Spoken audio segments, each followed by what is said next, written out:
That light is horrible.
Oh, I did.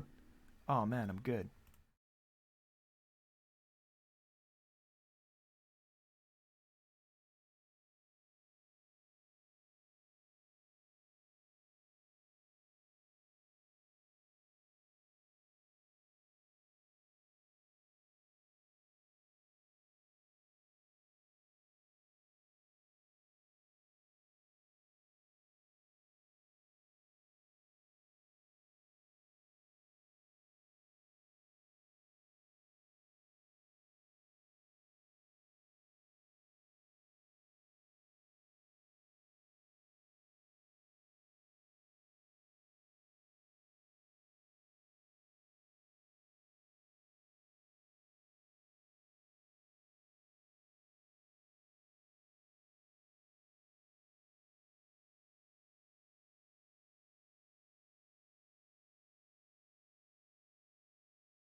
is a dangerous groups that we're dealing with now.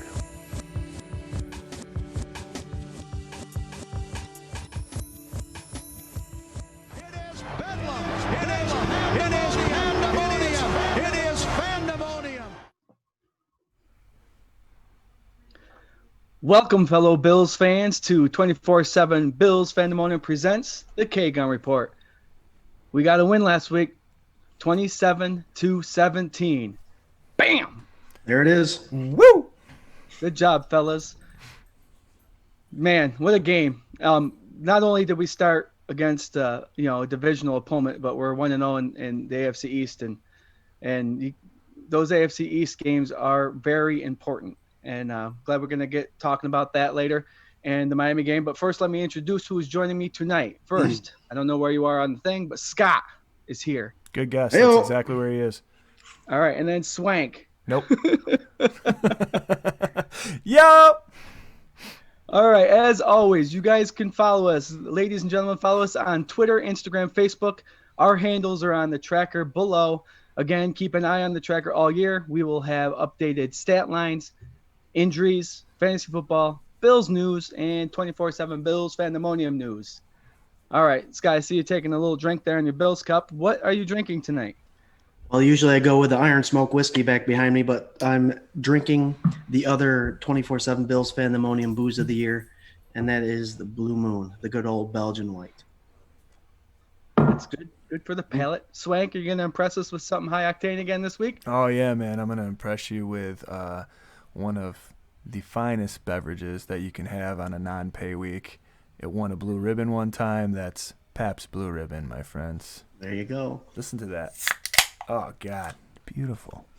It's beautiful. What And you got, Scott, like buddy? you mentioned, what's that, Swank? So what do you got? Oh, well, like Scott mentioned, he's not drinking it this week, but I will be drinking this year's 2020 Bills Booze of the Year, and that is Iron Smoke's bourbon whiskey, and it is delicious. And you might see that's a little watered down. I do add a little bit of ginger ale to it. I can't do it straight. Anyway, Blue Ribbon. Guys, cheers. Cheers, Each one, fellas. bam. Cheers to the win. All right, if you're joining us tonight, if you want to have a beverage, just a reminder to drink responsibly. Guys, I have, we always brag we're proud to be Bills fans. I have a funny story before we get started. This past week, I have 3 little ones, and we took them out to visit Mimi and Papa camping. And I noticed that there was a Bills guy parked across the way. I noticed because he had a cutout of himself in his chair that he must designate as his chair. And we're sitting there at the fire, and I lean over to my oldest son. I go, "Hey, buddy, let out a hey." He's like, "No, Daddy." I'm like, "Just do it. I bet you somebody's going to answer." And sure enough, he said, "Hey." Across the way, "Hey." It's like And then calling in after all owls. that cycled through- Yep. After all that Yep. cycled through, my middle boy goes, "Let's go, Buffalo." Oh, it was great. That's And awesome. all 3 of them do the hey, and it's There you awesome. go. Yep. I Teach 'em All young. right. Teach 'em young. I played a show this weekend, and it was like a hot rod club rally kind of thing. We played it last year too. It was a bunch of really good dudes, a bunch of rowdy dudes. But at the end of the last song, I hollered one out there because it was Saturday night before week 1, and about half of them like came back with it. I thought they'd be too tough guy, hot rod guy to like do it, but man, they were all about it. So There you go. You'll be amazed the response you get from that. oh yeah. Yeah. Fellas, like I mentioned earlier, 27-17, Bills go 1-0. Huge game. Swank, we have something to do before we really get started, and we have to make Yeah. an apology to a certain player that we both had not making the squad this year. Scott had him going on, but you want to lead the way with your apology, and I'll follow you up? Oh, I gotta go first. I'm always going to kick it to you guys first. Oh man! All right, so I was pretty vocal a couple episodes ago. Me and someone else in this podcast live stream about how Mr. Trent Murphy was not going to make the roster, how he's too expensive, how if we cut him and could sign Milano, that would make the most sense in the world. And I would just like to publicly apologize to Mr. Trent Murphy, who at one point was the leading tackler of the Buffalo Bills in 2020 within the first first defensive series, and then at one point the sack leader for the Buffalo Bills in 2020 as well. He balled out and had a great game, man. And I don't know, I will eat crow all day long. If he keeps playing like that, that's fine with me. I'm glad he's on the team. Go Bills. Hey, Swank, he's on pace for 16 sacks this season. And 16 tackles. Now, I'm going to apologize too. It was a great feeling, actually. I knew I was going to apologize after that first play when the Bills kicked it off to the Jets. And you know how Le'Veon Bell runs. He runs patiently, and he picks his holes. And All you abs. saw Trent Murphy coming around the side there, and he stopped, and he kind of sidestepped, waiting for him. And then, bam, he took him down. I was like, all right, well, that's probably why we kept him. Mm-hmm. He's a great player, and yes, got 16 sacks. He's on the roll for 16 sacks. And we have two other players too on the roll for 16 sacks. But There you go. great stuff. Yeah. Guys, I want to talk about first and foremost Dable and his play calling. When I was watching the game, Allen passed a lot and he ran a lot in that first series. And part of me was thinking, well, maybe he's just trying to get the jitters out of this young man, because Allen has stated before that, if he passes right away, he's got super tight grip on the ball. He's antsy, so he's not going to. So I think that's what he did. He kept him up. He kept giving them the ball. And then obviously he fumbled on that first drive, but that's okay, But he kept doing it throughout the game. I don't know. Dable mentioned that some of the run plays were the option play, which he doesn't know who's going to get the ball. Allen kept it, but it was still kind of nerve-wracking to see that Allen was still getting the ball. I know he's a big quarterback, but it's just still, it's like, just hand the ball off to your two studs. Scott, you're an offensive guy. You're a quarterback. What's your opinion on Dable's play selection throughout the game? I was not very happy with the play selection as far as run pass. I do believe his passing plays, they were spot on. There's a reason why Josh Allen went 72%. He gave Josh Allen a nice playbook as far as the pass options. He threw a screen pass 3 times, which you never see Dayball do. A tight end screen, a running back screen, and the wide receiver screen to Smoke, who took it in and scored a touchdown. You never see him do that. So he did spread the ball around to 8 receivers. But the pass plays were on. I think the run plays were off. If you ask me, no preseason. These linemen are beating each other up by ground and pound, as far as I'm concerned. These guys don't want to do step backs and do pass coverage for the first 15 plays of the game. They want to put their hands on someone. They want to beat someone up. And I believe Josh Allen does need to get the jitters out, but 3 runs in a row is kind of, I mentioned he needs to call a responsible game, and I don't think that was very responsible in that regard. They needed to run the ball a little more, if you're asking me. But overall, I think Dayball did a good job calling the offense, but I would like to see Moss and Singletary a little more involved. I would have to say that they went against the Jets' strengths. Without Adams back there and a weak cornerback, I'm guessing that's what they were going after, which in hindsight, I guess that's a good offense to pick. You would assume that this next week against Miami being such a poor rushing defense that you'll see Moss and Singletary pick up the carries a little bit. But overall, I'm happy with the ball's passing calls that he called for Allen, but running calls I don't agree with. Quarterbacks have guys falling at their legs and their knees and all that stuff in passing plays. So is it more dangerous to have them run the ball? It's hard to say. I saw some people on Instagram and Twitter and all that stuff saying running the ball is just as dangerous as sitting in the pocket and having people falling at your legs. But you use what works for Allen. He is a tough runner. He's a good runner. But I would like to see our franchise quarterback that they put so much into and surrounded him with so much to protect him a little more. Agreed. Yeah. I'm a little torn with this.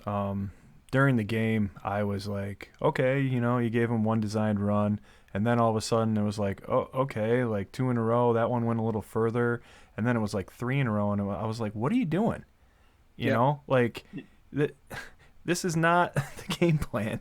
Like, this should not be the game plan. It started to get me like thinking like, man, are we literally picking up exactly where we left off last year? You know what I mean? Like, I don't know. It frustrated me at first, and then I had to take a step back and be like, okay, like they won.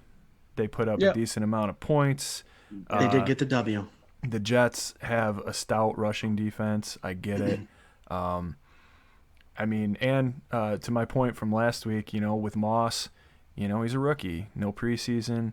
That first rush you had didn't go for very many yards. I was stoked to see he caught the touchdown, work him in a little bit like that. But man, I was thinking, Singletary is a beast, man. If you want to pull a spy out and have somebody like devoted to Josh Allen so that you have more room to operate and work the field, I get that. But he was going to that well way too many times, and I heard you can't blame Dable for Josh fumbling. Like, yeah, he's got to secure the ball. Like, he's got to be better about that. That's it's just basic fundamentals. I'd like to see him rush it with two arms, like the up top, He's a big down guy. low, dude. Yeah. I'd like to see him run like that. When he's flailing it out there in no man's land, it makes me worried. But I'll say this, man. He threw a hell of a game. He had the 300-yard game. Got that monkey off his back. He didn't hold his head down. He didn't pout. He didn't, he wasn't getting frustrated. And you can see these other guys are really feeding off that. Diggs, all he said was like how hyped he was and how positive he was and how much he wanted to play for him. And it was a really good experience, and they're gonna grow from it. But yeah, maybe not so many designed runs. Maybe just let him, move the pocket. And I mean, that play action rollout for Yeah. the touchdown is exactly the kind of designed runs we want to see. Yes. None of that draw stuff right up the middle that scares the crap out of Yeah. every one of us. That's Well, Yeah, kind of- we want him to run when there's no other option, not really a planned run. Yeah. But again, guys, we sit there and we critique, and I feel bad because this is how we started today's show. But Yeah. it's the concern that we have, and you got to remember they didn't have a preseason game, so maybe these first couple games are like that. Maybe it's we got to win off the first preseason regular season game, so they still got to feel out what they're good at. And they jumped out to a quick lead with the turnovers. So give it 4 weeks, and I think let's say give it 3 weeks, but by 3 weeks we might be going high octane, no holds bar. Now the offense is moving like we expected them to move because they felt everything out and they established what they were hoping to learn in the first couple games this year. That offensive line. Let's talk about the offensive line a little bit. I feel like they showed very good pass protection throughout the game. Allen, you could see him going through read 1, read 2, read 3, and then if he had to, he'd take off. Like we mentioned earlier, they did struggle at the run game, but that offensive line definitely was successful during the passing game. Does anybody have anything to say about Scott? I know you mentioned earlier on 24/7 Bills Fandemonium fan page that you think that they're going to continue to switch up the offensive line rotation to see what's best for it, even coming into Miami up here. You think they're going to switch it up? After seeing what they did last week, I want to say that starting five was out there for almost 100% of the time. It was a nice surprise to see. I know we talked in the preseason, is Ford going to drop down to the right guard position and have Darrell Williams be the right tackle spot? And that's what we saw, which I was a fan of. To be quite honest with you, Darrell Williams looked like a Pro Bowler. You didn't hear his name often, and that's a good thing when it comes to the linemen. Yeah. And on those screen passes, he was getting his butt outside on those screens, and he made a couple of key blocks in those couple of the screen passes. So I like that move. I like Darrell Williams at the right tackle, and I like Ford at the right guard, where Ford is more comfortable. And like I said, when you don't hear a lot about the linemen with 40-plus passes, that's a good thing. Allen got sacked 3 times. Oh, yeah. The line gave him the most. I saw a stat today, the most time for any quarterback in the NFL this week at 3.08 seconds in the pocket. And you saw that sometimes it looked like Allen was comfortable, but you were talking about Allen making reads 1, read 2, read 3. I hate to critique someone that did so well, 300 yards passing and 72 percentage, but he missed a lot of open wide receivers. It looked at times like he did not make the correct reads, and when he's rolling out, he's lacking the ability to look back at that receiver coming across the field and hitting him. I saw Moss wide open a bunch of times, and hey, 72% passing, I'm great with Josh Allen, but that O-line was impressive.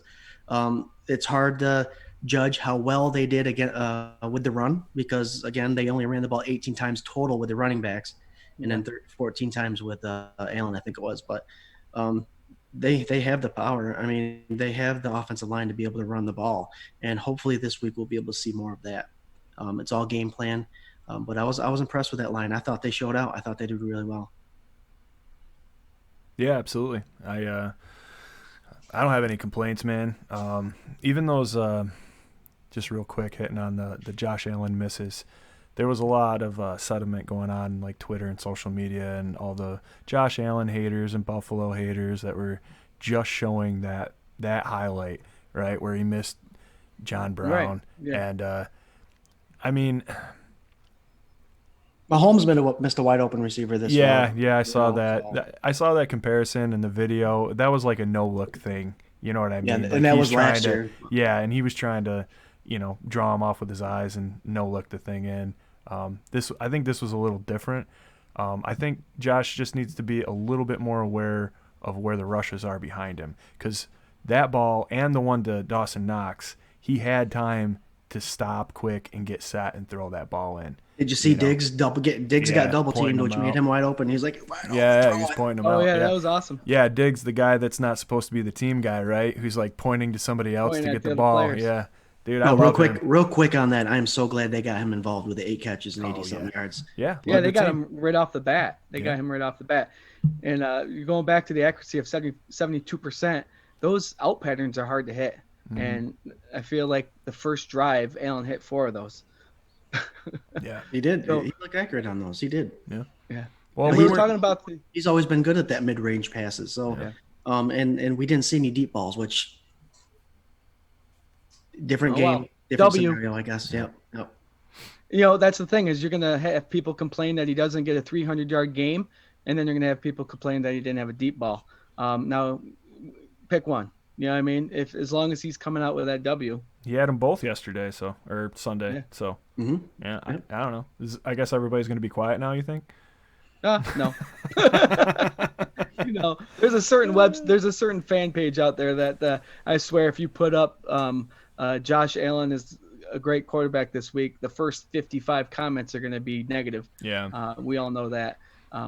Guys, we're talking about offensive line and their success at pass blocking and their struggles at the run game. Do you feel that a fullback presence was missed throughout this game? Gilliam was going to be that tight end fullback. Do you think if they start getting him involved that the run game might change a little bit? I think the scheme, I'll jump in here real quick, Swank. I think the offensive scheme was pass the ball. They wanted to pass the ball that game and run the RPO, which is a run pass option.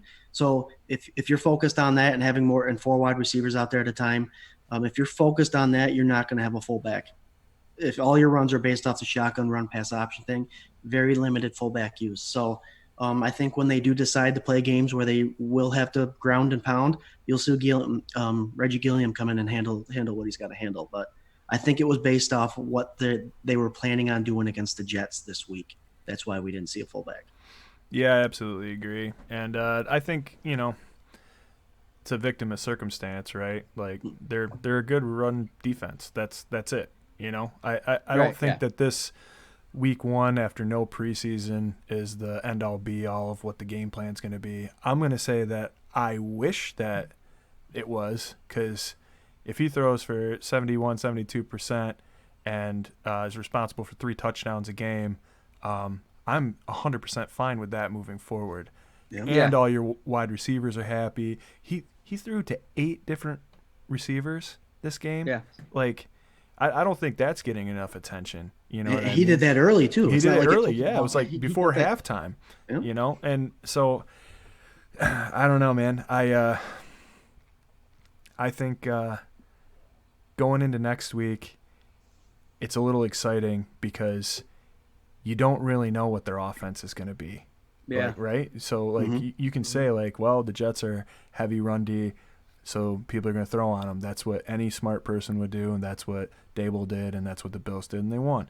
So now you're going down to Miami, and you're going to say, well, they're a poor rush defense, and Josh Allen owns Miami. Like, the whole stadium, every player, everything. Whatever Miami's known for, sunshine, he owns the sun, whatever. But like he's plus going to we go get down some- there and he's going to run all over them, and that's what they're going to do. So next week, I hope I don't hear a bunch of like, well, why didn't they pass? Like, what's their identity? You know, blah blah Right. blah. It's like it's all game plan, situational. I mean, Bean said that in the offseason, you know, before they even got Diggs or anything. We need to put up points. We need to be more consistent. Like, Well, that's the thing with the talent they have around them, and they have talent everywhere. You're allowed to be situational, and you're allowed to pick different schemes. Some people, Atlanta Falcons pass. Seattle Seahawks, they tend to run. That's what they are. The Bills' identity maybe is a chameleon identity. We're gonna go to whatever works against that specific defensive scheme. Yeah, it's a great point. Yeah, it's a great point. And this week we actually get some noise in the fans, guys. It's not going to be for Yeah. us, but at least we can hear some Oh, real. wait, hold on. No, I jumped on someone else's podcast last night, and I was throwing comments left and right at him.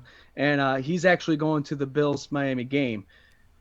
And he also said that there are still quite the number of tickets remaining down there in Miami. So don't be surprised. I think they're allowing 13,000 people in the stadium. Don't be surprised if majority of those are Buffalo Bills fans, and it wouldn't surprise me. But that'd be sweet. yeah, it'd be awesome. And I Jared, just wanna, real quick, I want to let our fans know that are watching that put some comments out there. We'll try to answer them the best we can.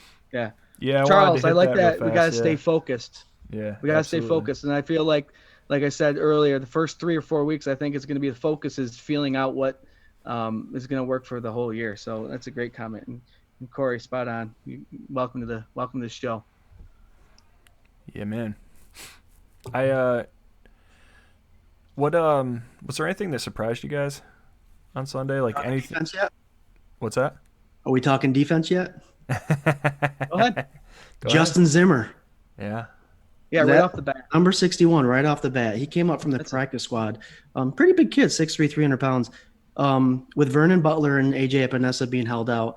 Vernon Butler, I think, in an injury. And if anybody's worried about AJ Epinesa, everything I read was he was out based on we have the depth we need. We have the skill set that we need at the defensive line.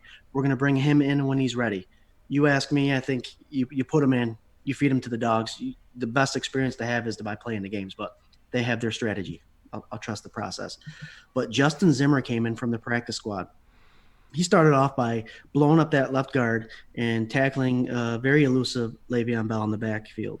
And he also had 4 total tackles that game, which is pretty good for a defensive tackle. Mm-hmm. That defensive line also only let up 98 rushing yards on 32 carries, just over 3 yards a carry, guys. And he was part of that defensive line the whole game. Right. I was impressed by him big time. I was told he's a maniac in the weight room, and with the size he has, I'm kind of excited for him. I can't see that the Bills would put him on back to the practice squad this week, which brings up a great question. Vernon Butler, AJ Epinesa, are they going to let those guys sit a little longer just to let Zimmer play?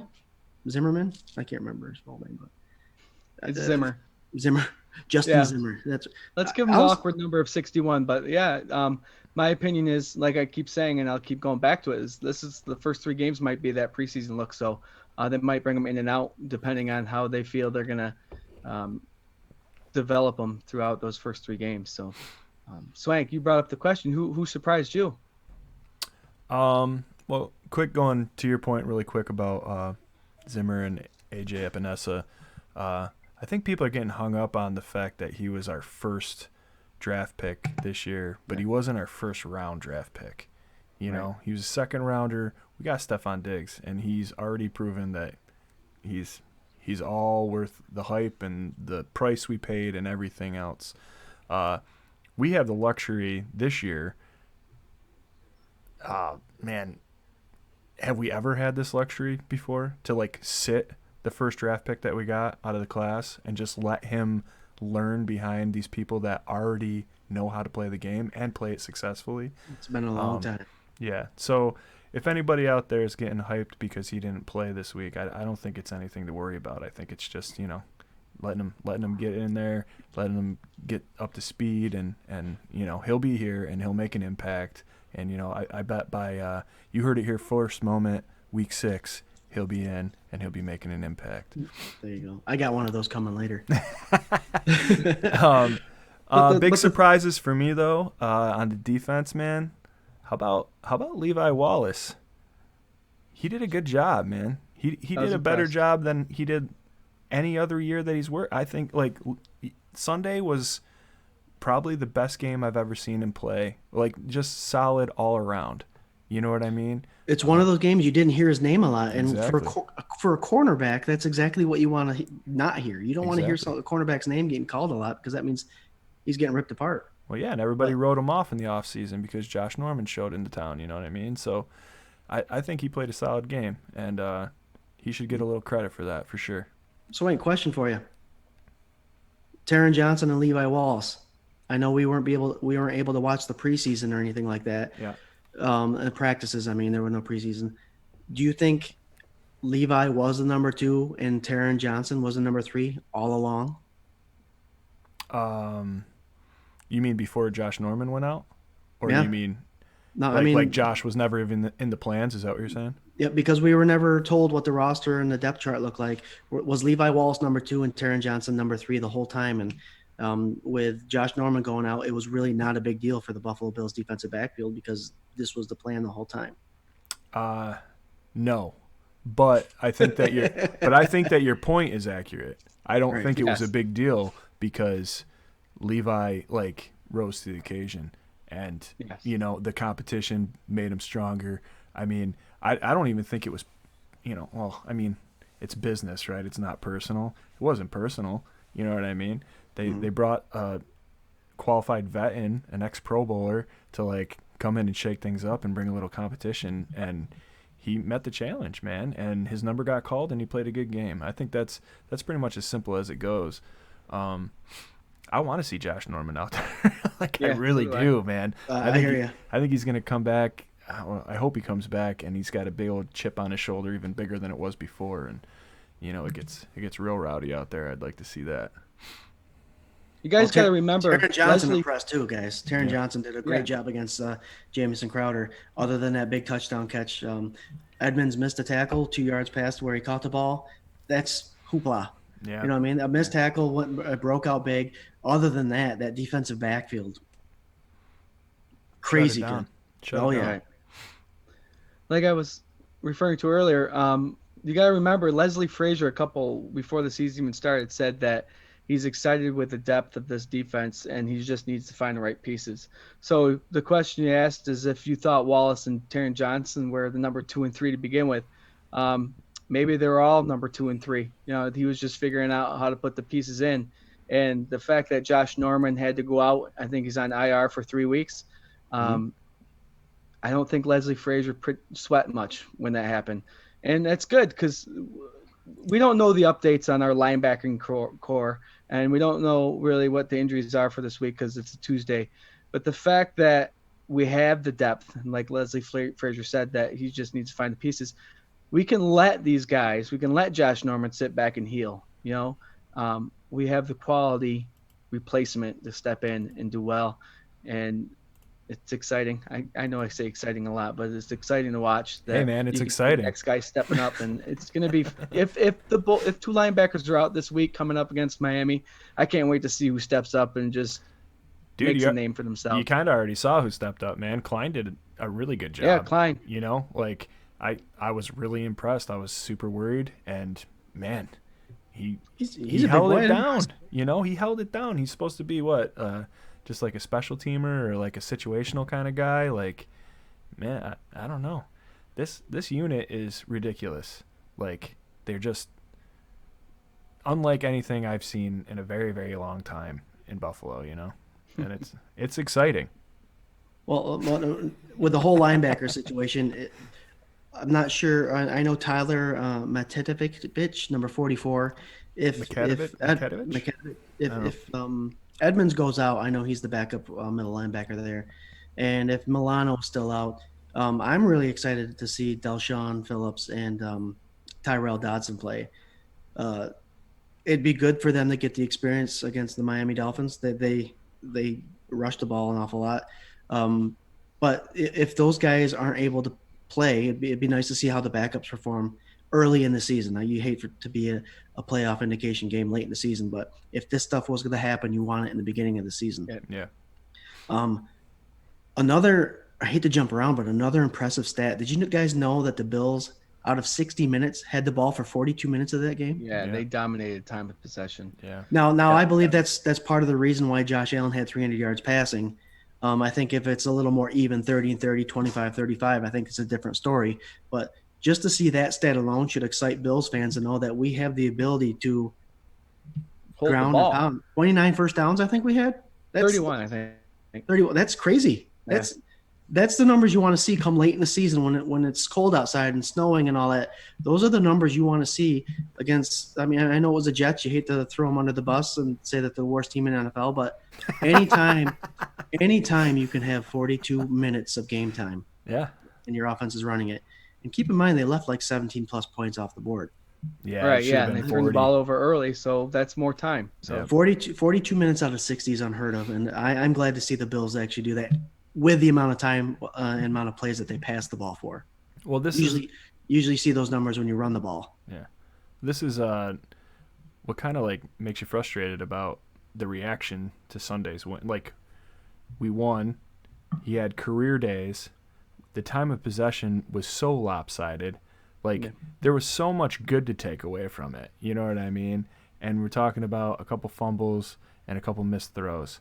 And you don't want that stuff. But without a preseason and all that, like, I mean, he's a third-year quarterback in the same system, but he didn't, he hasn't been playing for 3 seasons. You know what I mean? It's been like a season and a half. So Yeah. I think for this kind of development after 25 games, something like that, 24 games, I don't know.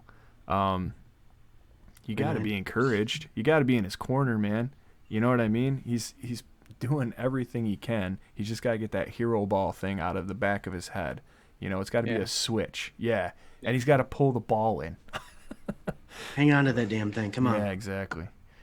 But, I mean, everybody should be encouraged. There should be nothing to complain about, really. You know what I mean? it's a 27-17, and we blew them out pretty much that first half. So yeah, that last touchdown was garbage. Yeah, and like Scott referred to earlier a couple moments ago, we did leave a lot of points on the board, which is all right. But that brings me to little Tyler Bass. He had one controversial. We can't go to Bills game without a controversial call, right? But then he missed another field goal. This kid's a rookie. A lot of people were bashing him. I know there's another fan page that put out, should we cut him? And that's just, everyone's got to realize that when we do stuff like that, it's just a conversation starter to get people talking. Right. And a lot of people, fortunately, were like, no, give this kid a chance. Yeah. Jitters. It's his first time kicking. One of them was, if you look at the replay, it looked like it was good to me.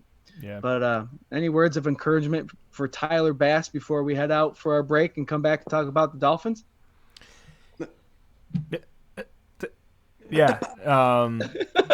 Yeah, man. This is what we knew we were gonna get. You know what I mean? Like, he's a rookie kicker. He's got the big leg. He had all the hype in the preseason. He won the battle. How upset would you be if it was Hausch that kicked like that? And it'd be like, same old Hausch, At least with this guy, you're like, it was his first NFL start. I'm glad there wasn't fans in the stands. With no preseason. Let's remember that, guys. Exactly. Yeah. But, how many touchbacks? He had good touchbacks, too. Oh, yeah, he was killing it all day. Like, I mean, whatever, man. Like, give the kid a break. Like, I don't know. I still rather have him. I'll ride with him all season. If we get to the point where it's like, the Chief game and it's on the line and he's got to boot a 40-yarder, like I want him to have that confidence. Don't take that confidence away from him, Bills Mafia. Yeah, for those of you that think we should can him, it's not going to happen. They didn't get a rookie kicker just to have him experience his first game ever and miss 2 field goals, one which was controversial. And the only problem I have with that is why aren't there more camera views of the field goal? Should you be. think they'd have cameras at the top that were pointing up so you could see the ball going through? Lasers, dude. I keep hearing lasers on the top of the goalpost. Like, but he's our rookie kicker. He hasn't had a preseason, so this was his first game ever kicking and having to make points for the Buffalo Bills. So give the guy a break. It'll come to him. He wasn't off by many of them. He wasn't off. No. So I'm excited for him. Tyler Bass, 24/7 Bills Fandemonium is rooting for you. You're our kicker this year, and we are rooting for you. Hashtag give him a break. Give him a break. Seriously, I mean. Yeah, for real. Oh, yeah. Yeah. Hey, guys, we're going to come back. We're going to talk about our rivalry, the Miami Dolphins. But give us a couple minutes. We're going to reset up. Take this time to fill up your water glass or your beverage glass, whatever you may be doing tonight. And we will be right back. Go Bills. Go Bills. We'll be back. Talk Miami.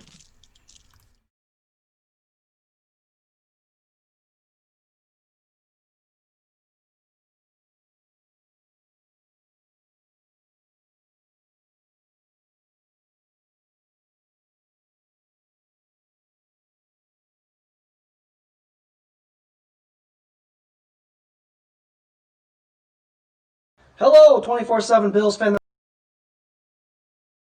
Fans. Justin Swank and myself, we would like to thank you for joining in on the podcast tonight. We hope you're enjoying the show. During the slight intermission, we want to remind you to follow us on Facebook, Twitter, and Instagram. You can also watch or listen on our live stream on Facebook Live, or catch up on our podcast via YouTube, Spotify, or Apple Podcasts. Like, follow, and subscribe if you like what you're getting from the 24/7 Bills Fandemonium. Every week we'll be discussing everything current with the Buffalo Bills. We have up-to-date stat lines, injuries, and 24/7 Bills news on the tracker below as we discuss our Buffalo Bills during this offseason. Again, we thank you very much for your support.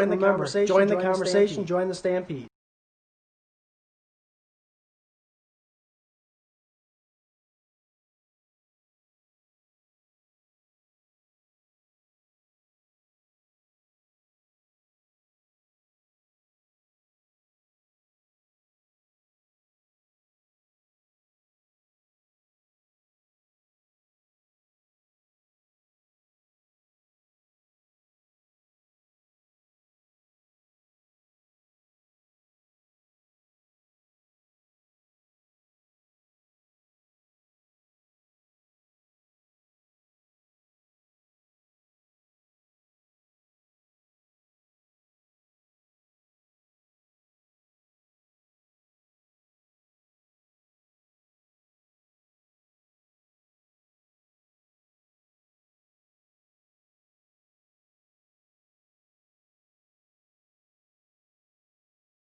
Hey. Zoom just cracked your shit up. Welcome back to 24/7 Bills Fandemonium presents the K-Gun Report. We just got done talking about our Buffalo Bills putting the spank on, not the swank, the spank on the New York Jets rivalry 27-17. I'll just add it again. I picked that score, guys. I'm sorry, but I nailed it. Now, week 2, another division game against the Miami Dolphins down in Miami. We already mentioned there's going to be 13,000 in attendance. Don't be surprised if the majority is Buffalo Bills fans because we like to travel. The Buffalo Bills have played the Miami Dolphins 112 times. I don't know if you guys knew this, but this is not coming off the top of my head. I wish it was. The Bills are 50 and 61 and one tie against them, but we are on a 3-game win streak. I'm going to knock on wood for that. The first meeting, September 18th, 1966, the Bills won 58-24. Now we're coming. We're going to go down to Miami, and we're going to hope for the same type of score. That'd be awesome.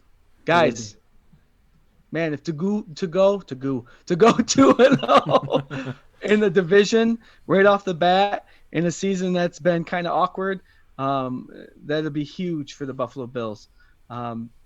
Does anybody, before we get started, does anybody have any fond memories of watching any Bills games or anything like that? Swank, I'll let you lead the way. Miami games? Yeah. I mean, the drought year, that's like the one that sticks out in my head. Because we had to win, and it wasn't really like that much of a surprise when we won, but it was necessary. I mean, the surprise really came after. Right. But as far as like memorable moments, that one will probably stick with me at least as an afterthought for a very, very long time. Now, Swank, I'm a little older than you are, so I kind of remember the Jim Kelly Miami Dolphins game. I can't remember. I remember him too, dude. You're like 2 years older than me. Game on the line. I think it was the first week or something like that, and it was kind of rainy there. And Jim Kelly had an offensive play called. I think it was a pass, and he saw that the wide open middle of the field was wide open. Got the snap, tucked the shoulder, went in for the game-winning touchdown. That's the one I can go back to and remember. But you're right. Breaking the drought was a pretty big one. And unfortunately, I watched the game, but I was at work while the Cincinnati Bengals were playing. So real quick, fun story. I had a couple patients that were fans, and they said they would keep an eye on the Cincinnati game for me. And when that play happened, I heard the loudest scream coming out of that room. I ran in, and all I could hear was, "We made the playoffs. We made the playoffs." And I hate to miss it, but to have that kind of reaction to it, being at work and having just feeling, I felt it. And so I can be with everybody in the stands and in the bars and all that stuff celebrating. The way I did it, I love the way that happened, and that's another memory. Were you expecting it, or was it just like something you heard it and you're like, oh my God, I know exactly what that means? I knew exactly what it meant. Wow. Because they were Bills fans, and we knew that we had to win that game. And when I heard them yelling and screaming, goosebumps went down the middle of my back, and I knew we just made the playoffs. And then I saw that Kyle Williams video and them in the locker room, and that just – but that's the image I have is when Kyle Williams scored that touchdown when he did the bomb drop. Oh, yeah. And Jared, real quick, the last time the Bills had a 300-yard passer was Tyrod Taylor playing the Miami Dolphins. In 2016, they lost that game 34-31. Stat guy has to tell you something, right? Did you read that off of anything? He had it on his hand. I do a lot of reading over here. Hey guys, we're playing a quarterback down there that a lot of organizations really love. With Fitzpatrick there, he struggled against the Patriots, and I'm going right to Fitzpatrick because usually when the season starts, he has a good first 3 or 4 games that he just blows up. He gets 5 touchdown passes, 300 passing yards, but he didn't. Now most people would say that Fitz scares them, and I don't want to jinx anything again, but I don't feel like Fitz is going to be much of a factor this game. What do you guys feel about facing that quarterback that we all love down there in Miami, Fitzpatrick? Swank, I'll let you lead the way. Scott, put your finger down. I'm emotional about it. I love Fitz, man. I'm emotional about him. I love the guy, but Swank, I'll let you take this one first. Hey man, I don't want to step on your thunder. I mean, I'm just going off the host of the show, his lead. Yeah, man, he's great. I love him to death. I think what we got to remember is he is as old as Aaron Rodgers. They were in the same draft class, and not that Aaron Rodgers is slowed down very much, obviously, by this last weekend's game being evidence. But Fitzy, man, I mean, he runs a little more. He gets hit a little harder. I don't know. I think maybe this might be the the slope down. I'm not super worried about him, but you have to be a little worried about him. The biggest reason I'm not worried about him is because I don't think Devontae Parker is playing, and Okay. that dude is like, he's a great wide receiver. I mean, Mhm, Trey's. I don't think Trey would have too much of a problem, but the respect is there, and he's a good wide receiver. So, and last week I called out Denzel Mims for being a great receiver and worrying about him, and he didn't end up playing. So I'm hoping that it works 2 weeks in a row. But yeah, man, I'm not super worried about Fitzy. To be honest, the Patriots didn't look that amazing to me either. That first touchdown run Cam had, he looked like he was Tom Brady running his 40 at the combine. Like, Yeah, he looked. I saw that. It looked horrible, didn't yeah, it? yeah, absolutely. It was just like the angle. He's lucky he had that much of a swing, because Right. like I don't think if anybody was like a step and a half closer to him, I don't think he would have made it. But yeah, I mean, Swank, Here we go. you mentioned that you were on a downswing with him. This is my you heard it first here a moment. Tua Do you will need start tissue, Scott? Tua will start and finish the fourth quarter. oh yeah, Yep. because it's a Fitzpatrick. blowout. No, because Fitzpatrick his Miami career will be done after the Bills. Remember last year the Bills did it to Eli Manning. I called it last year. I said Eli Manning will play his last game as a starter for the Giants because of our Bills defense. Week 2, 2020, the Miami Dolphins quarterback Ryan Fitzpatrick will play his final starting game as a Miami Dolphin because of the Bills defense. Gosh, man, you went dark. Jared, Dude, Jared, Fitzy's Austin had a Jackson. rough month, man, and you're just like Yes. ending his career now. Hey, I wore his jersey for the home opener just because Yeah, hell I yeah. had my reasons. But Hell yeah. Jared, he's got a left tackle that's a rookie from USC, Austin Jackson. He's got a right guard that's a rookie. I think his name is Solomon Kinley, right guard, Georgia or Alabama, Georgia. He doesn't have the protection. We saw that in the game against the Patriots. He's going to be forcing balls. We're going to have our first defensive pick 6, I think. And I think Fitzpatrick is going to struggle.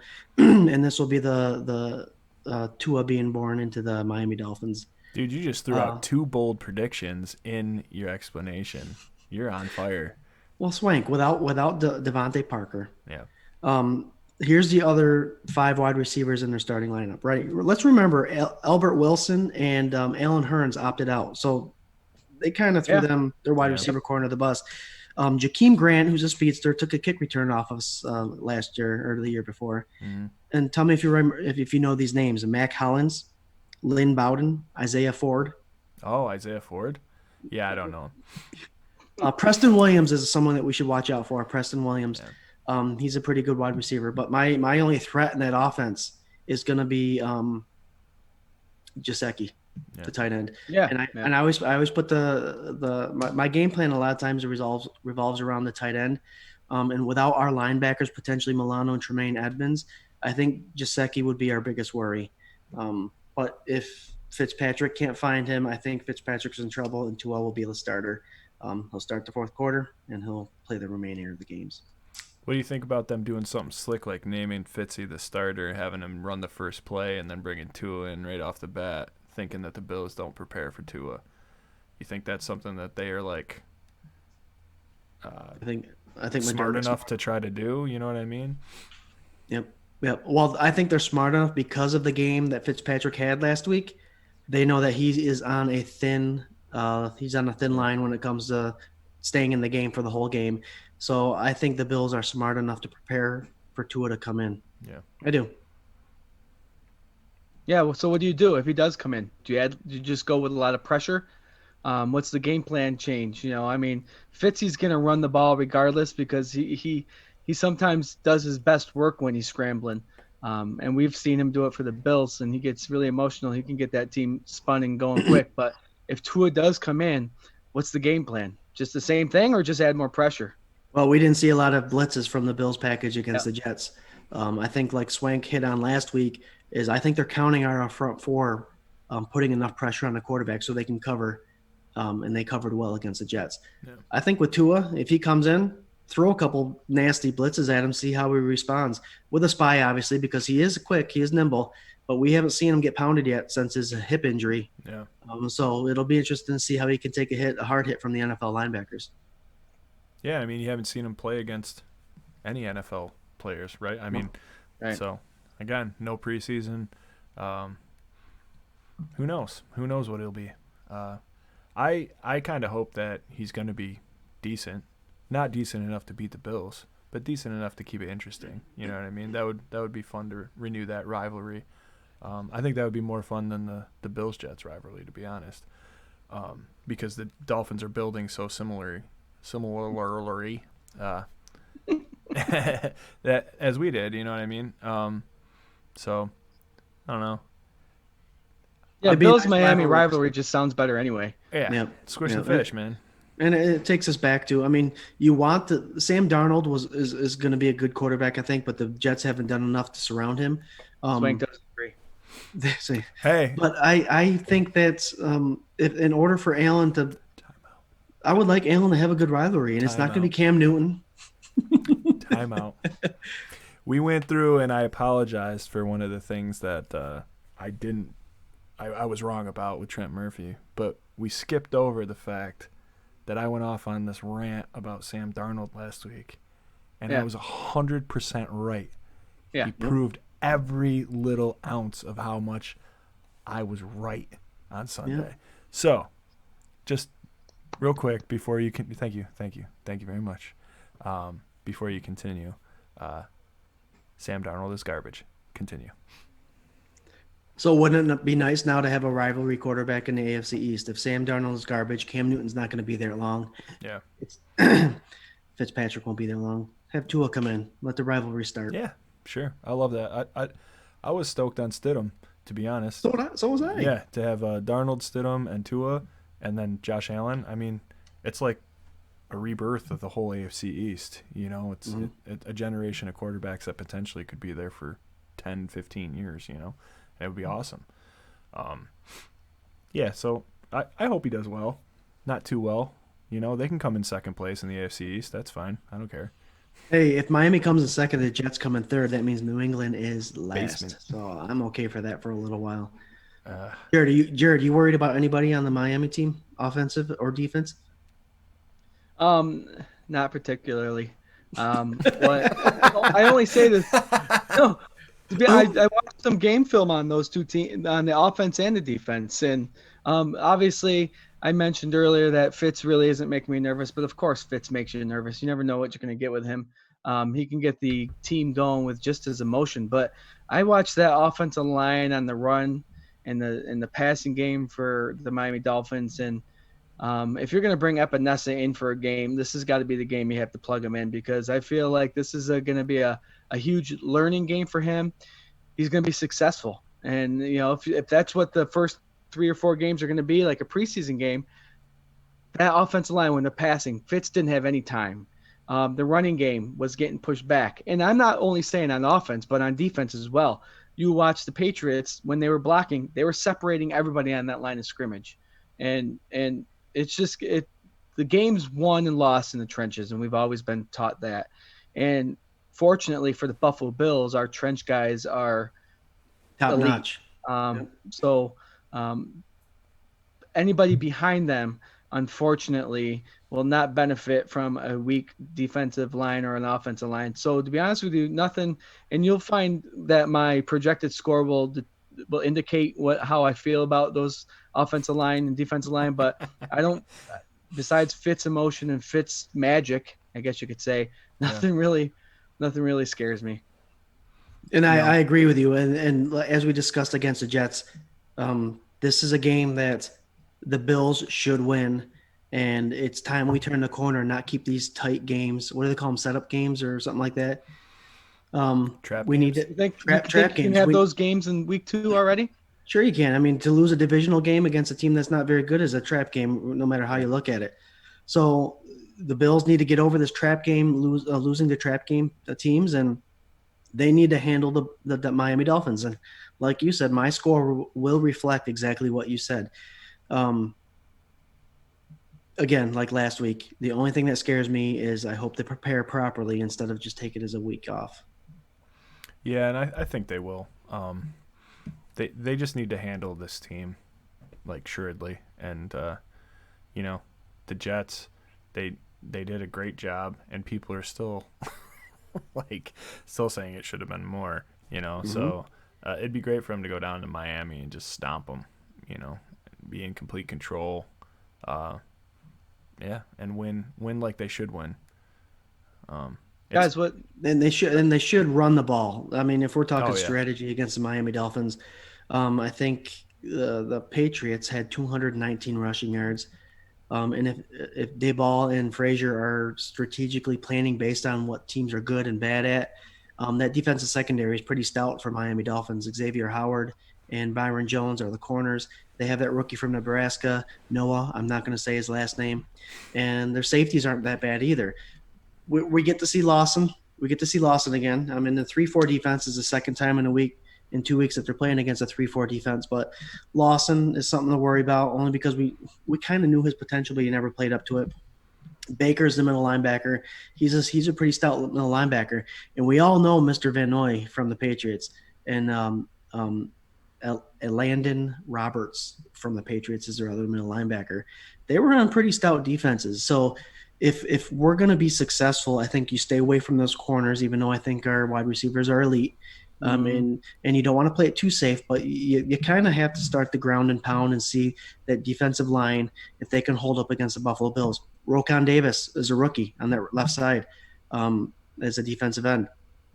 They should start out by running the ball. And if they're playing schematic football, I think the Bills should definitely start running the ball. Enough of those quarterback draws, maybe throw one in there every once in a while. But I'm kind of excited to see the defense can be dangerous with their corners and their safeties and a couple of the linebackers, but they should handle it. Yeah, what you alluded to earlier, though, and you can allude to this whenever we play a team that has a great defense, is especially cornerbacks and safeties, is we have three guys, and I think Josh Allen alluded or mentioned this earlier this week that he feels like he has two number ones. You have Stephon Diggs and Brown. When a team has two number ones, who's going to cover number three?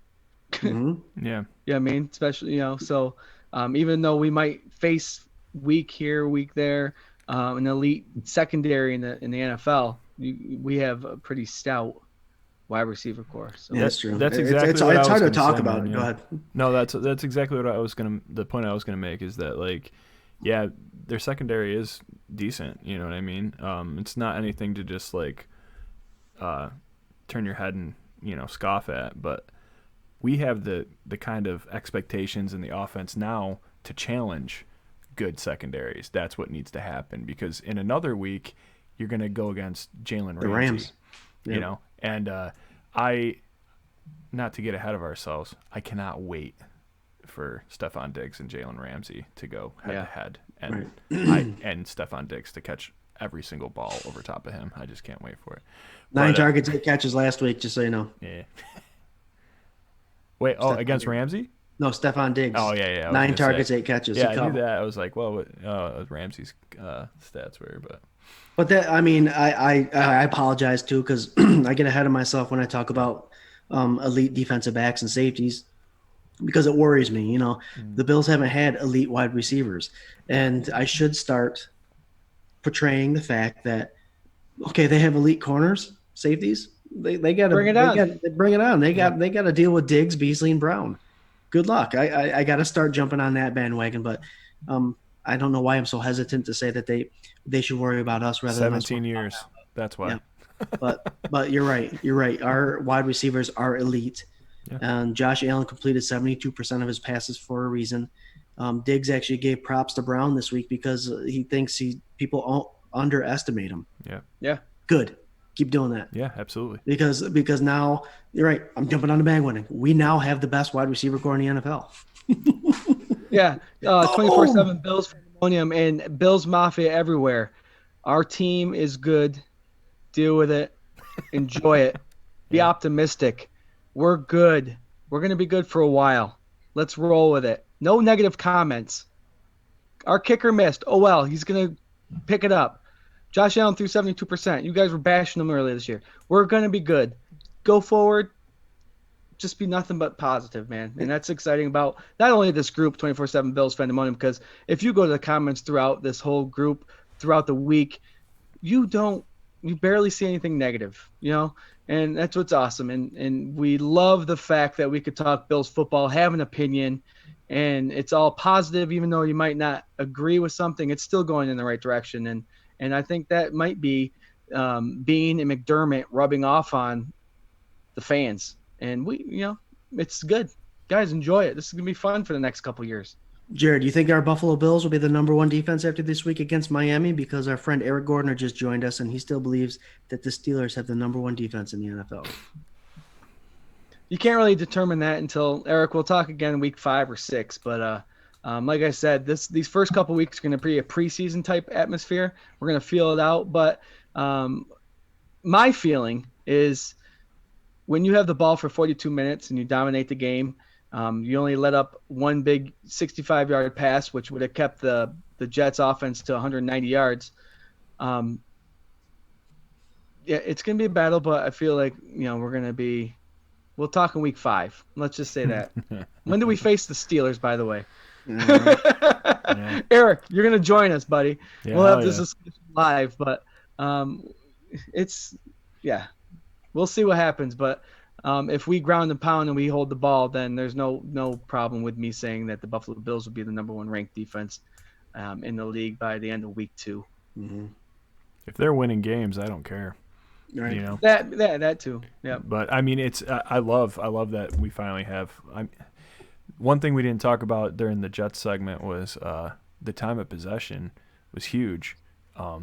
What that meant for the defense with the rotation they already have in place and the little amount that they had to be on the field, that had to be like the easiest money that defense made in years and years and years, man. Like it was nice to see, even though there was like those hiccups on the offense, it was nice to see that they controlled the game and the defense didn't have to go out there and play 60 minutes or whatever. It's right. just, it was nice.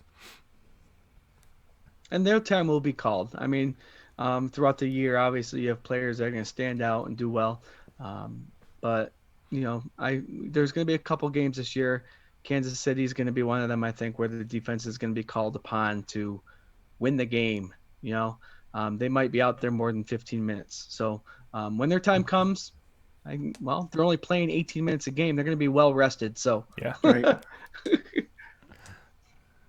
Guys, you guys want to do some bold predictions for this game coming up?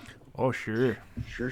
All right, Swank, I'm going to start with you. I'm going to ask you, Man. Buffalo Bills travel down to Miami, and 13,000, I might add, the Buffalo Bills players did comment a lot this week about how they miss the Bills Mafia at the games. They're going to travel down to Miami, and they're going to get the Bills Mafia. Even that little bit, it might be like I'm expecting more than 50%. That's going to add a little fire under their butts. That being said, bold predictions. What's your bold prediction for the Miami Buffalo Bills game? And while you're at it, give me a final score. All right, final score. I'm going to say the Bills are going to win, and I'm going 30-13. And I think they're going to run all over them, and it's going to be glorious. I'm bad, dude. I'm bad at bold predictions, man. You called me out about the bold prediction.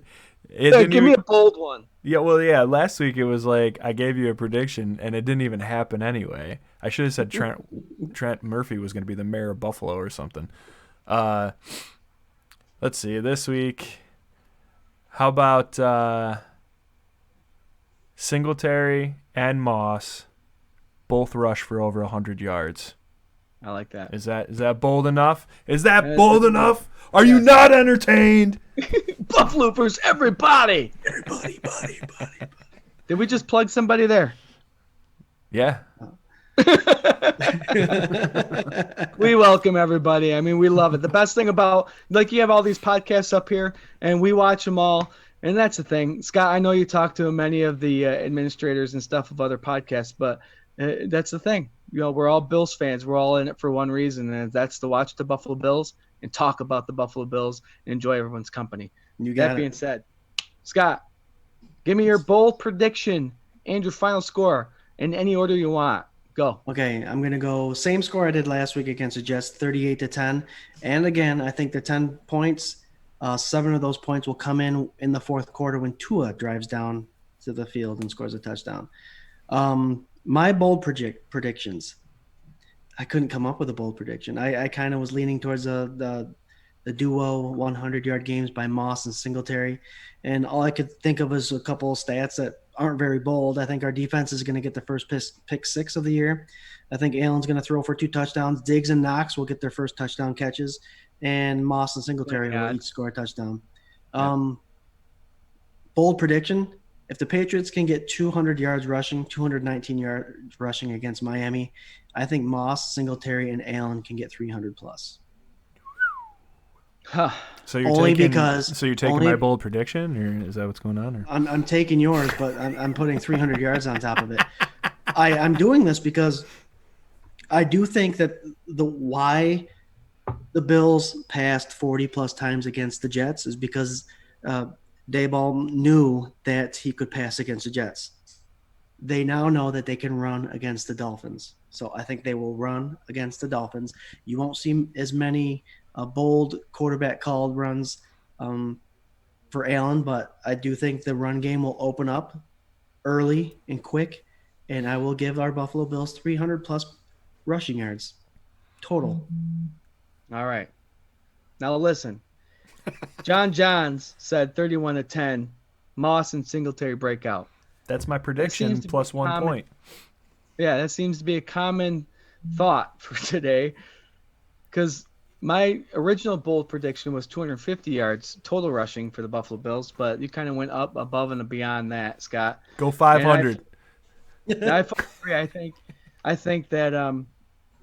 think that Scott, that's a great bold prediction. I feel like the running game's going to be going crazy. So I'm going to give you my score, and then I'll give you a different bold prediction as my brain tries to multitask. I have the Buffalo Bills winning 32. Try getting that score. 38. Scott's checking out. He's not even listening to my bold prediction. Should I wait, got you. Scott? I got you, dude. Go ahead. Should I wait? Anyway, Swank, 38-10 Buffalo Bills. All right. And like I said, I agree that I feel like the Bills' offense running game is going to take off. And I hope they do, but I'm going to switch it over to the defense. You said 3 sacks last week. Mm-hmm. That was your bold prediction? Yep. I'm going to go high. I'm going to go crazy high. I'm going to go the Buffalo Bills get 8 sacks. 8 sacks. Is that kind of crazy? That's bold. That is bold. Well, you guys took my rushing, so Dude. I feel like What was I feel that Redskins game right up in Toronto? Wasn't that like Right. the one of the highest ones they had, and it was like 7 or 9? No. Derek Thomas back for the Kansas City Chiefs got 8 in one game, I think. So it's No, I was that's talking just about one game. for the Bills in recent okay history. for the Bills. For what I can remember, it was they played the Redskins up in Toronto, and it right. had to be like between 7 and 9 sacks. I think they had in one game. We should look that up. Where's our stat guy? Stat guy, yo man, Those- where you been? We need stats, and you weren't here. Scott, listen, my bold prediction. Somebody showed at the door, so I think a car broke down up front, but he's all set. Go ahead. Is he a Miami fan? Hey, that's why you're not helping him. Bring him on the Scott, podcast, bro. Is due to the week offensive line. And the Buffalo Bills winning 38-10. The Miami Dolphins are going to be passing a lot. So my bold prediction is going to be 8 sacks for that defense this week. Holy cow. Okay. Yeah, we're going big. Okay, It's well, bold. they have those 2 rookie offensive linemen. And have you guys ever heard of Jesse Davis? He's the right tackle. You've heard of and then they got the rookie on the left tackle. So, hey, that's not a bad prediction. 8 sacks. I mean, we saw Washington Redskins load up 8 sacks this week against the Eagles, and they barely won. So, Did they? oh yeah, Wow. geez, that game was kind of crazy. The Washington Redskins, You're talking about the football team. the football team. I'm sorry. Oh, The yep. Cowboys, the Giants, and the Eagles all play 1 o'clock games, and they all play very losable games. The Washington Reds football team plays at 4 o'clock, and they have the potential to be the head of their division. Up 2 games easily. Yeah, I was gonna say they're the head right now, right? Because everybody else lost. Right. They have Montez Sweat and then that young kid on the rookie Young on the other side. Their defense is pretty nasty. Yeah. My buddy Josh Davies, we watched the game on the second TV in the man cave, and they look pretty good. They look pretty good, and Haskins is their quarterback. Yeah, it's still young, but 8 sacks is a big. That's a bold prediction, Jared. Good job. Yep, that's why I'm here.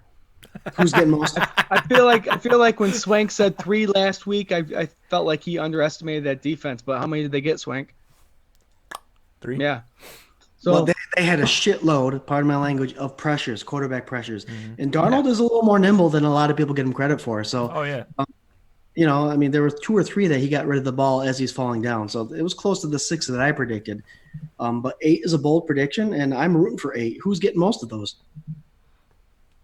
AJ Epinesa coming in for this first game? no. Okay, that'd be another bold prediction if I have to tell you who's getting them. That Well, go ahead, man. Okay. Why not? Hey, Jared, we're fans talking Bills football. Yeah, It's all about the bias and the excitability. All right, then I being want able- Trent being Murphy to able to- prove me wrong yet again, and I There want you him to go. get 2. You want him to get all of them? I want to get all of them. Double digits by the second week? Hey, man, I'm telling you, Mario Addison and Trent Murphy looked very exciting on that defensive end position. And there's no reason for Bills fans not to be excited about those two just tearing shit up by themselves. Yeah. All right, here's a bold prediction then. Okay, Scott, you mentioned him earlier today. The Buffalo Bills will get 8 sacks, but that number 61 is going to get 2. Justin Zimmer's getting 2 of them. Yeah. Wow. Guys, like we did last week, let's do a quick little prediction about the 49ers versus the Jets and the Seattle Seahawks and the Patriots. Scott, I'll let you lead the way with this. Just give me who you expect to win. If you want to throw a number in there, a score, go ahead. But we're running a little short on time, so why don't you give me those predictions for you? Who you thinking? Who are the Jets playing again? I'm sorry. Jets are playing the 49ers. They don't stand a chance against the 49ers. So 49ers are going to blow the Jets out again. Le'Veon Bell's out with a hamstring injury, just went on IR. So sorry, Jets. You might be the bottom of the totem pole this year. A fun game to watch will be the Seattle versus Patriot game. To go back to the Miami Patriot game, I will give Fitz credit. And I hate to do this as a Bills fan because we always do it as Bills fans, but he threw 3 interceptions. 2 of those interceptions, those defensive backs of the Patriots were all over the wide receivers. Often defensive pass interference that were not called. And guess where they were playing? You guessed it. I hate to do it time and time again, but I feel bad for anybody that has to play the Patriots at New England. That being said, I don't think New England has a defense to stop Wilson, Carson, Lockett. Their offense is just too nasty. I got a couple of them on my fantasy team, and they tear it up.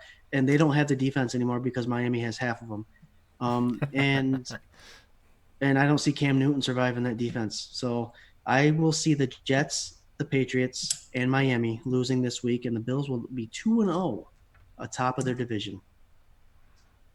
All right, Swank, who you got going for those games? Scott, before we do that, do we have a time? Time for what? How much time we have left? You'll know when I have a 10-minute warning. Okay. Oh, we could talk more? Is that what you're saying? Yeah, go ahead. All right, Swank, give me your predictions for those 2 games. All right. Are we doing the extra game after this? Is that what's going on? Yeah, we'll do the extra one all right. after.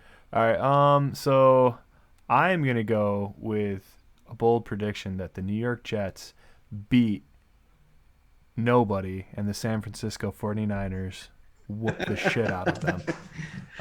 There's nothing to even talk about. I don't. Niners just came off a loss, guys, so they're going to be hungry. Yeah. Mhm. It's in New York or Jersey, so I guess that's something to talk about. Other than that, there's not really anything.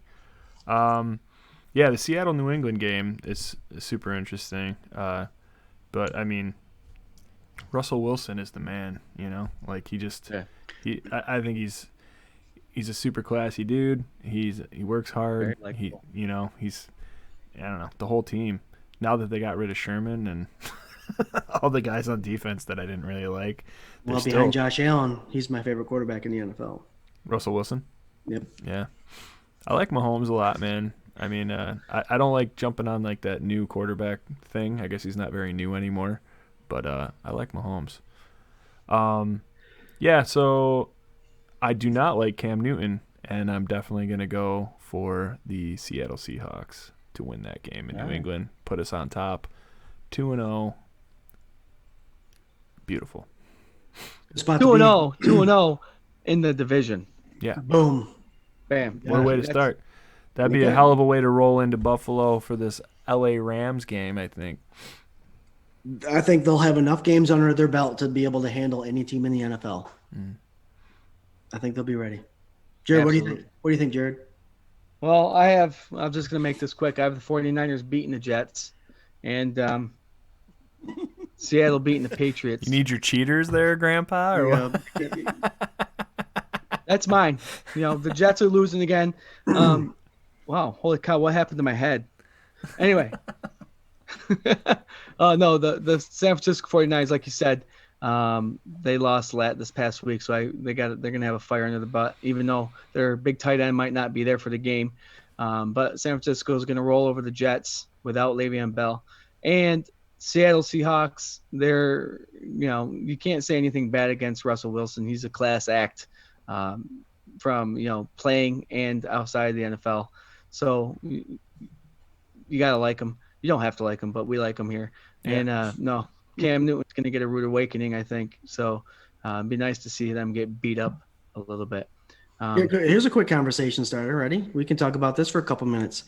Did we see a system quarterback win in Patriots, and did we see a bad quarterback lose for Tampa Bay? This whole controversy of Brady has always been a system quarterback playing in New England. We saw New England win a game at home with questionable calls, like I mentioned earlier. Cam Newton averaged just under 10 yards of pass. He didn't throw the ball over 15 yards but once. A lot of dump off, a lot of. He only threw like 17 times, right? Yeah, but they were all short patterns, just like our buddy Tom Brady does. And then Tom Brady for Tampa Bay, I mean, nothing against Jameis Winston, but that guy led the league in passing yards last year, and Tampa Bay got rid of him. Interceptions. Yeah, but that being said, he still did great touchdown passes and yards. Tom Brady comes in, throws a pick six, 2 interceptions, did not look good, even with all those studs around him. I mean, Winston didn't have a Gronkowski. Winston didn't have the running game that he does. Winston didn't. He got Godwin. He got rid of Perriman, but he had Evans. I'm kind of liking to see this little story go forward of the Patriots being a little successful because it's a great system. And you hate to say it as a Bills fan, but they are a great system. Belichick has got a great system there. And then you like to see on the other side that that Tampa Bay and Brady is struggling a little bit. I want to see them both fail, man. So do I. And I think New England was a victim of circumstance. I think Miami's a bad team, and not that they're always going to be a bad team, but right now they didn't have. I think the preseason would have helped that team immensely. Right. But I don't think. I think Cam got his little intro and whatever, and yeah, the brilliant brains and whatever, man. Julian Edelman was kissing his butt like on the post game and all that stuff, but I don't see that lasting very long. I think he's not going to get passes. He's not going to accumulate yards. They're going to start being mediocre, and then it'll be a different story up there. At least that's what I'm hoping for. Well, the fun thing in this year is that what the NFL did. A lot of the games, New England games and then Tampa Bay games with Brady, they're all on different times. Yeah. Right. Throughout the week, so we can watch both teams suffer. Yeah. And I think that's what not only Bills fans want to see that, but I think a lot of NFL fans want to see that in general. Oh yeah, dude, Mike Evans is turning into Edelman. If I always thought that he was a pretty decent dude. I liked him as a receiver, but man, he was a crybaby on Sunday, dude. No, dude, I'll tell you straight up, and pardon the language, but Mike Evans is a prick. We saw he cheap shot that defensive back that hit Jameis Winston last year. Came out of nowhere. I think it was a Saints game, and he just cheap shot him. He got kicked out of the game. He is a whiny little brat, and he is I'm not a fan of him, never have been. And I think with Brady crying, with him on the sidelines, you're about to see a whole little whiny little Oh yeah, episode. And Bruce Arians, poor guy, has to suffer with both of them. yeah. I like that he called Brady out. Arians did. Arians Said that did, he didn't yep. know what he was doing on that play. Didn't look like him and all that stuff. And So, Jared, let me lead in the way with bold predictions for another team. Can we do that now? hey, real Yeah, go fast. ahead. Sorry, real fast. Hey, go ahead. Our boy John said, "Great show, guys. Have a good night. Go Bills." That's awesome. Thanks so much for Thanks, hanging John. out and John, thank you. participation and all that stuff, man. Thank you. 31-10, John Johns. We'll catch you on that one. Hell yeah. But let me go to Panthers versus Buccaneers. It's a 1:00 game this Sunday. Panthers, they lost, but they kind of had shiny moments. Bridgewater's their starting quarterback. I think we'll see Tampa Bay go 0-2 after this week. It's not a bold prediction, not an upset, but it will be Tampa Bay. Excited about Tom Brady coming in, lost the first game the way they did. They're about to go 0-2, and I think every fan out there will be excited to see that. We'll see a little more frustration, and then you'll see Tampa Bay fans questioning why they got rid of Jameis Winston. Do you think Arians benches Tom Brady if he doesn't start winning? Hell no. If Arians wants to keep a job, if they're 0-8 and Arians wants to keep a job, then he might have to make that tough decision. Brady's got the talent around him. He's got Godwin. He's got Evans. He's got Gronkowski. He's got Howard as the other tight end. Jones is a running back, and the defense is pretty stout. They got the number one sacker in the year last year with Barrett, and they have a stout defense. There is no reason why Tampa Bay should not be successful this year, and it'll be exciting to see them lose with Tom Brady underneath the helm. Yeah. I'm dead serious. Dude, Teddy is the truth, man. I'm so glad he landed somewhere, and he looks good, you know. Yep. It sucks that they're kind of rebuilding, but he's young enough to where hopefully they can turn that franchise back around and he can have a career because he's an exciting quarterback. Carolina did a lot to stack up their defense. Teddy's got McCaffrey. He's got Robbie Anderson from the Jets. Yeah. He's got a little bit of talent around him. DJ Moore, I think, is over there too. So he's got the talent around him. They just need the mold, and Teddy's a good guy to mold around. I'm excited for him too. So Teddy will get his first win as a Carolina Panther quarterback against Tom Brady. Get it? Nice. Swank, what's your upset? Oh man, I'm so glad that you didn't pick the game that you said you were gonna pick, Scott.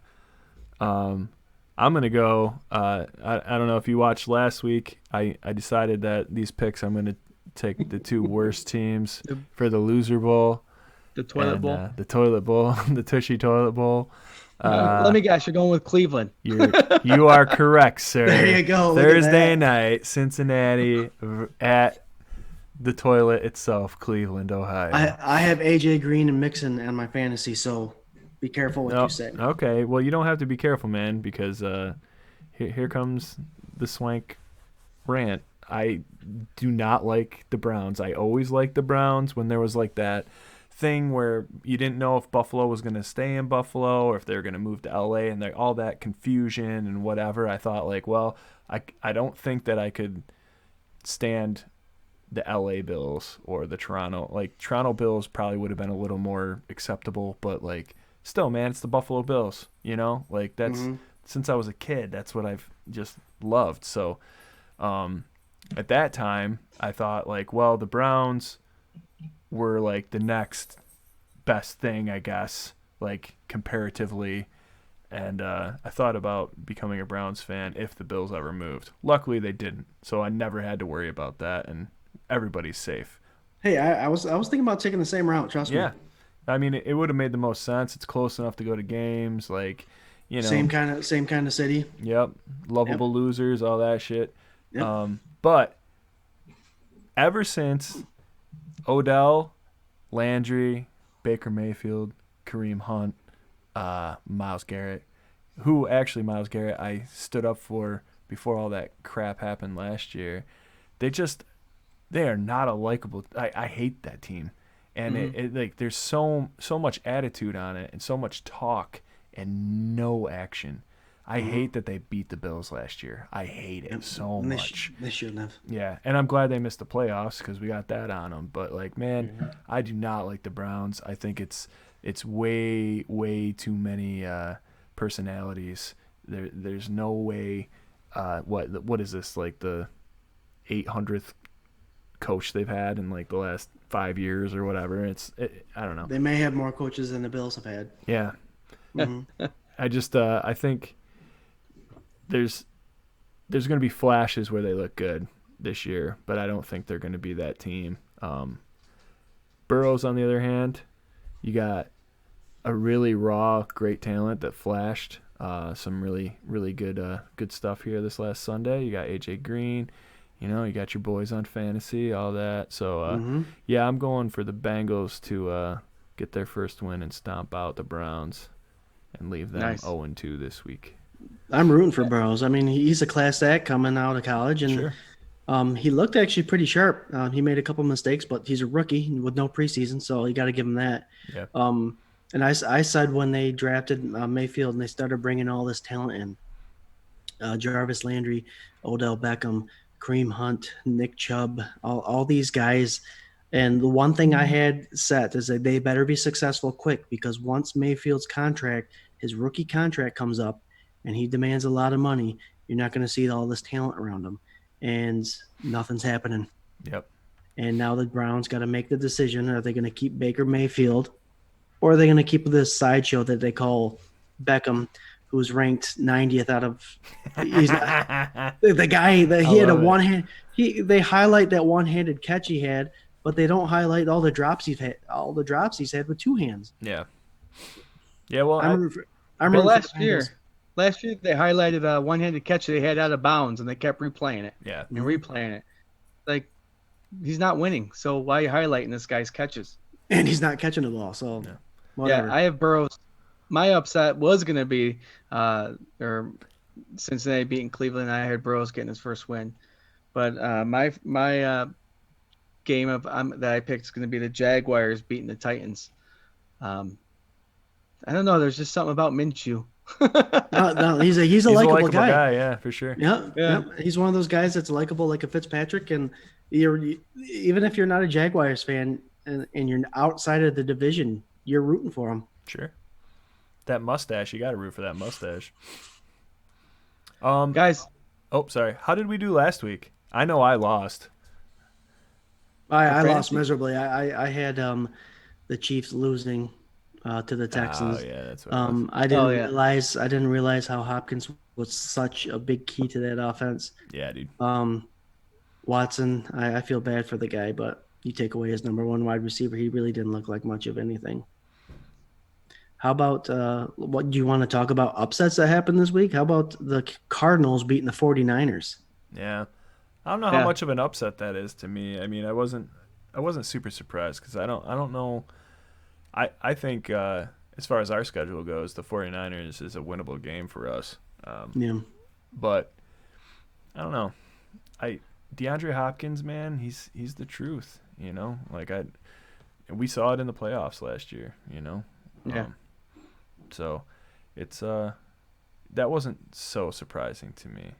I think the Raiders kind of surprised me. That pass, Carr had like the prettiest pass of the whole weekend, man. That little teardrop he did into the end zone. It was beautiful. So. Oh yeah, to Aguilera, who's his new wide receiver. Yep. Buffalo Bills football though. listen, you know how important it is for the next couple of weeks that we're going to see, I think, in the next couple of days, if anything escalated from COVID-19 testing. This is a very important week, and maybe we should have touched on this before, but the interaction between teams now increases the possibility of the COVID passing from player to player, if there was any. The Bills selected to have their first two home games with no fans. If things are clean, we could see Buffalo Bills fans in the stadium with their third home game. All right, that's why I said Buffalo Bills football. I was just about to ask you, when are we going to see fans? I know our second home game is against the Rams, and it's open after that. Are we going to see fans there? I mean, we're going to talk about – I know Swank and I are against that whole the sound in the background, the auditory guy kind of cheering here, booing here, and all that stuff. Yeah. And Jared, you kind of like hearing the noise in the background. I did. But there's something about a reactive sound. There's something about reactive fans that is in the moment. And when you're listening to it on TV, it did sound pretty Ghost for the first half. I didn't even realize that there was sound. And I'm excited for the Miami game because there's going to be fans there. But the third home game, potentially, I mean, there's nothing's been said yay or nay. So I hope they allow at least, if they allow a quarter, what is that, 20,000 fans? I think that's pretty sweet. I'd love to be able to just hear reactive sound rather than auditory sound. Yeah, even if it's a little bit. Yep. I don't think you're gonna get it past Cuomo. I think he's gonna push it until November, December, unfortunately. And that's just pure speculation and a guess on my part. But I hope not. I hope they open it up next month. All the numbers have been pretty low. The last thing I want is for any of the players to come back positive, because that's just gonna throw everything off for a couple weeks. Right, yeah. Swank, and we talked before when I was surprised that they kept the third quarterback and then the fourth on the practice squad. You hit the nail right on the head. Fromm during the week is not at practice. Yeah, he's not with the team. So keep that in mind when Barkley and Allen are hanging out and they're playing the games together, and then all of a sudden somebody comes back positive. You have Allen on the practice squad and Fromm not practicing with them. You have two quarterbacks you can bring right up to the game just in case. They're not going to be the guys that we want, but they'll be guys that know the system, which is exactly what you touched on, and which is perfect. Yeah, it's smart thinking. Well, thank you. Oh man, this is gonna be I don't know. You guys are gonna buy a ticket if you're allowed to. So let's see here. Week 3 is $500 per seat. Yeah.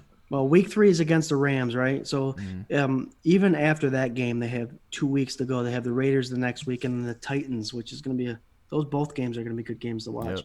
Yep. But they're traveling both to those games. So our potential first game with fans will be that Thursday night game against the Chiefs. Wow, how awesome would that be? Cuomo, do it for us, man. Yeah, man, for sure. I would love that. No, do you guys listen to the radio? And I thought when I was pulling in this evening, I heard that the Buffalo Bills organization is looking to separate themselves from the New Jersey Jets and the Giants. And the fact that if Cuomo does put the kibosh on NFL teams in New York, they're hoping to get away from that being in Western New York. Do you guys hear that at all? No, but I love that. I mean, it's not – it sucks that, like, it only affects us. Because legitimately the Jets and the Giants can still play because they're not in New York. And then, it's like us and then hockey teams and the basketball teams and whatever. But the basketball teams are in the bubble, so it doesn't really – like the hockey teams are too, right? So it's really just MLB's us. looking to go in the bubble too. Oh, are they? Yeah. Mm-hmm. It's really funny to me that, like, the NFL's handled this so well. I mean, and it's just a credit to the fact that, the season starts later. So, like, all this just kind of worked out timing-wise to where they could see how everybody else was doing it. Right, and they only play one game a week, which is helpful too. I mean, they're not playing 3-4 games a week where they constantly got to be testing. But yeah, I mean, play it out, be safe, and let's. I know I preached Goodell's got to make a decision whether there's no games that have home fans or all games that have fans. But the more we play, I know the NFL Network and all that stuff and ESPN preached it was a teamwork effort to be able to have a successful week 1. Let's continue the teamwork. Yeah. And you're right. You do need to delay it as long as you can to make sure everybody is safe just so we can have a full NFL season. But after week 2 or 3, when they play the Rams, it's week 6 before they play home again.